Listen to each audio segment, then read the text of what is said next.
ask Dr. Don Loney a quick question? Sure. Mr. Loney, man, you've helped me out so much since you've joined this team. I listen to y'all every day, pretty much.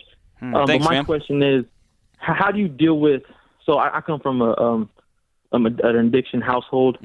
So I'm trying to figure out. I went through a lot of things as a kid. I have kids now myself, and a situation happened where I've separated my family from my mom because she is still in the addiction process, and I don't ever see it changing.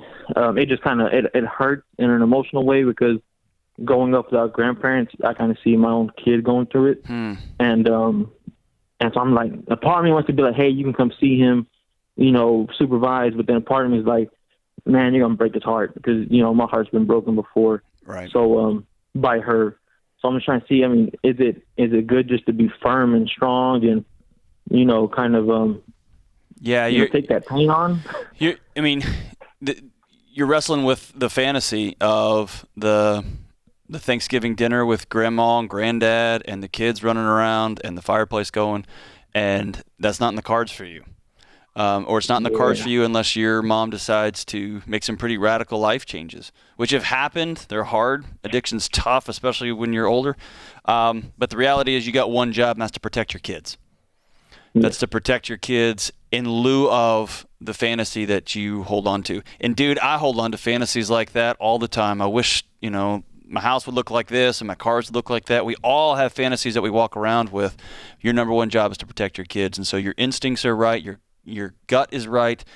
And, man, I just want to applaud you for making a hard right turn after the childhood you endured and saying no more, and not for me in my house. And so, man, I can't even tell you how proud of you I am, Amen. Jason. You're a saint and a blessing, and you're going to raise different kids, man. You're a good man. Good for you. You are changing your family tree. Yeah. I am, because of you guys. So here's the thing. It takes a lot of strength to be gentle, and that includes even to your mom. And but being gentle does not mean that she has enough access to them to bring damage in any way. I don't know if you have to cut off 100% access or not. That's something you might talk through with your pastor or with your coach or counselor, something like that, depending on how extreme and what she's dealing with and so forth. We certainly cannot have the children harmed in any way emotionally, certainly not physically. And so, but 100% cut off, may or may not be necessary. That's up to you guys. But you're definitely going to have to limit it, which you've already done. And the thing is that this is not the way it's supposed to be.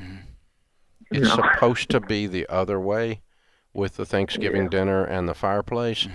And so there's not ever going to be a moment in your life where you don't wish that it wasn't the way it's supposed to be.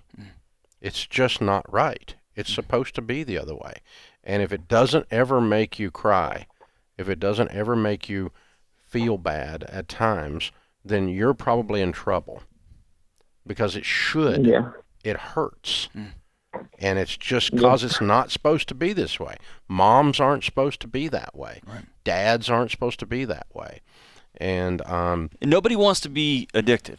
Yeah. Right? Nobody wants to be over their head for years and years, and there's no telling what his mom's story is growing up and what she endured. And so I often will point people in the direction that addiction is usually, it's a great way to compress and keep stuff out that I don't want to deal with, I don't have the tools to deal with, and so I don't want to be in the business about beating people up who have addiction challenges.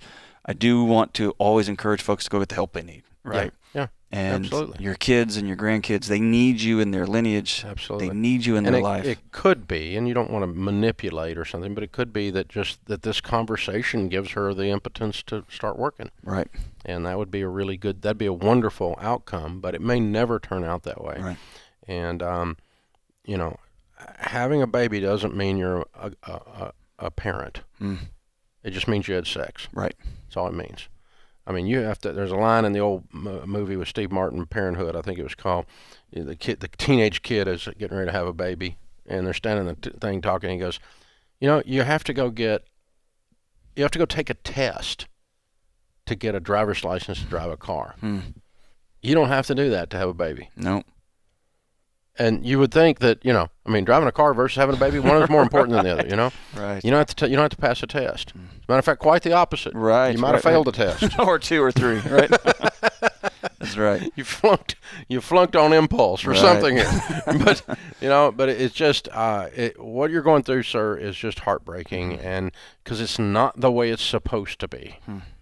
And so your spirit is designed for the way it's supposed to be. And when your spirit doesn't get that, it hurts.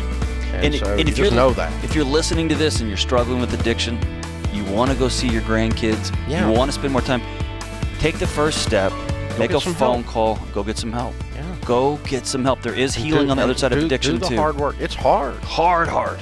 But it's worth it. Oh, it's worth it. It's worth it. Your lineage is counting on you.